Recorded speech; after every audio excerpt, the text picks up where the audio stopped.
শিক্ষার্থীরা, আশা করি তোমরা সবাই ভালো আছো। আমিও ভালো আছি আলহামদুলিল্লাহ। আমি তোমাদের বলছিলাম যে তোমাদের 6টা অধ্যায় শর্ট সিলেবাসে যারা এসএসসি 25 ব্যাচ আছে, বিশেষ করে তাদের শর্ট সিলেবাস 6টা আছে। 6টা অধ্যায়ের আমি ধারাবাহিক ক্লাস দেবো এবং তাও বলছিলাম যে 6টা অঙ্কের যে গুরুত্বপূর্ণ টপিকস গুলো আছে সেগুলো আমি সমাধান করার চেষ্টা করবো। আজকে তারই ধারাবাহিকতা দেখো, আমি দ্বিতীয় অধ্যায়ে স্থিতিস্থাপকতার যে একটা টপিকস আছে খুব গুরুত্বপূর্ণ, আমাদের এমসিকিউ মূলত আসে এটা প্রচুর পরিমাণে। হ্যাঁ, এই স্থিতিস্থাপকতা রিলেটেড যে অঙ্কগুলো আছে সেখানে একটা আজকে অঙ্কটা করবো মূলত দাম স্থিতিস্থাপকতা। এখানে আমি আগে থেকে বোর্ডের থেকে তোমাদের সময় স্বল্পতা জন্য আমি লিখে রাখছি, নাহলে ভিডিওটা বড় হয়ে যাবে।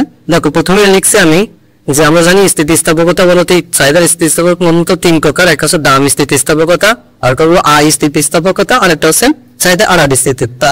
ওই 3 এর মধ্যে একটা হলো দাম স্থিতিস্থাপকতা, যেটাকে প্রাইস ইলাস্টিসিটি বা সংক্ষেপণটা ইপি দিয়ে প্রকাশ করা হয়। সেই ইপি নির্ণয় করে সেটা দেওয়া হয়। তো আমি সংগ্রামে লিখে রাখছি। তোমরা জানো যে দামের শতাংশিক পরিবর্তনের ফলে চাহিদার শতাংশিক যে পরিবর্তন হয় 2 অনুপাতকে চাহিদার দাম স্থিতিস্থাপকতা বলে। এই সংজ্ঞাটা আমি লিখছি, সংজ্ঞাটা তোমাদের মুখস্থ করতে হবে, জ্ঞানমূলক কোশ্চেন আসে। আর আমাদের ওই অঙ্কটার সূত্র দেখো, ওই সূত্র আমাদের যারা সংজ্ঞাটা পাবো তারা কিন্তু সূত্র নিতে পারবো। আমাদের কি লেখা আছে?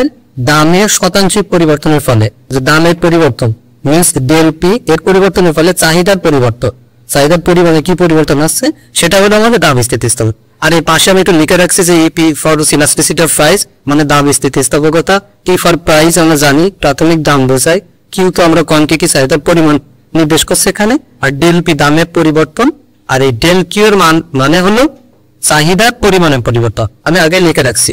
এইবার এটা খুব বেসিক আমরা শিখলাম। আর আমাদের সরাসরি অঙ্ক কেমন থাকবে, আমাদের এমসিকিউ যেটা থাকে সেই অঙ্কটা আমি একটু লিখে রাখছি, উদাহরণস্বরূপ একটু লিখছি।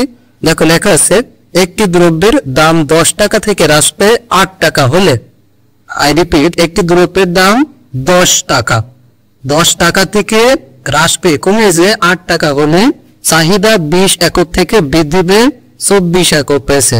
আমরা জানি চাহিদা বৃদ্ধি অনুযায়ী কোনো দ্রব্যের দাম যদি কমে যায় তাহলে তার চাহিদা বৃদ্ধি পায়। এখানে তাই হয়েছে, এখানে দেখো 2 টাকা আমাদের দাম কমছে আর চাহিদা মানে 4 একক পেয়েছে। যাই হোক, ওটা আমাদের ম্যান্ডেটরি বিষয় না। এখন বলছে চাহিদার দাম স্থিতিস্থাপকতা নির্ণয় কর। এই অঙ্কটা আমরা কিভাবে করব সেটা আমি বেসিক থেকে আমি এখান থেকে তোমাদের মুছে দিয়ে সমাধান করে দিচ্ছি। দেখো এখানে জাস্ট আমরা আমাদের কি বের করতে হবে, পি তো আমার এখানে আছে, মেন পি হচ্ছে দাম হচ্ছে, দেখো প্রাথমিক যে দামটা 10 টাকা, এখন পরবর্তী দাম এটা, আর ডেল পি এর মানটা আমাদের বের করতে হবে, ডেল কিউ এর মানটা বের করতে হবে। এটা বের করে এখানে জাস্ট মান ভ্যালু বসাইতে ক্যালকুলেশন করলে আমাদের অঙ্কটা হয়ে যাবে। তাহলে দেখো আমি এখান থেকে মুছে দিয়ে আমাদের বোর্ডে তো জায়গা সম্পদ এখান থেকে আমি মুছে দিয়ে অঙ্কটা এখান থেকে করে দিচ্ছে। দেখো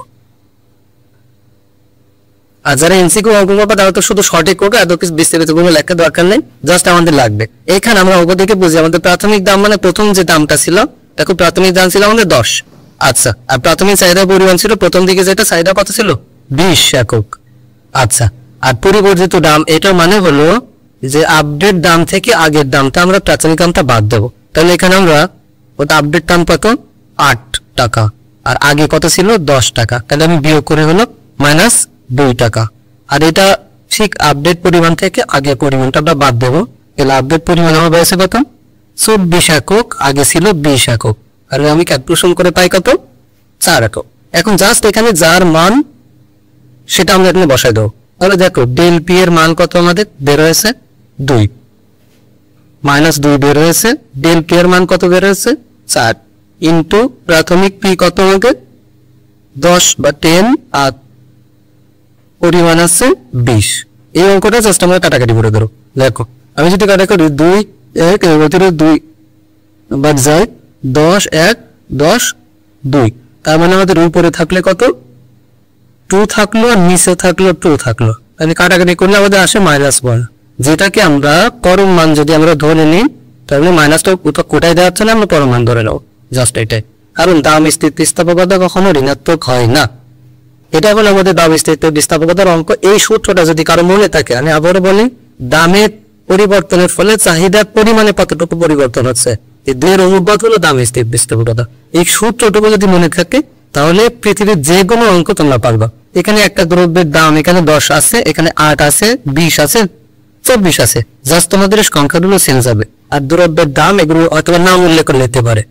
হ্যাঁ, যে দেখা যাচ্ছে মোটরসাইকেলে তার এখন বর্তমানে 1 লাখ টাকা আছে, হঠাৎ করে 1 লাখ টাকা থেকে আমাদের কমে যে 1,80,000 মানে 1 লাখ টাকা থেকে কমে যে 80,000 টাকা হয়েছে, তার চাহিদার পরিমাণ এত একক থেকে এত বৃদ্ধি পেয়েছে। শুধুমাত্র একটা দ্রব্যের দাম আমাদের শুধু মেনশন করে দিতে পারে, দামটা কমে যেতে পারে, বৃদ্ধি হতে পারে। আমি বলতে চাচ্ছি এক কথায় এই সংখ্যাগুলো চেঞ্জ হতে পারে। আমরা সংখ্যা চেঞ্জ হলে জাস্ট সংখ্যা চেঞ্জ করার মাধ্যমে ক্যালকুলেশন করে অঙ্কটা করে দেবো। আশা করি সবাই বুঝতে পারছো। পরবর্তী ভিডিওতে আমরা কি করব, আর স্থিতিস্থাপকতা রিলেটেড যে অঙ্কটা ওটা সমাধান করে দেবো এবং আর স্থিতিস্থাপক অঙ্ক সেটাও সমাধান করে দেবো। তোমরা সাথেই থাকো, দেখা হবে খুব শীঘ্রই ইনশাআল্লাহ।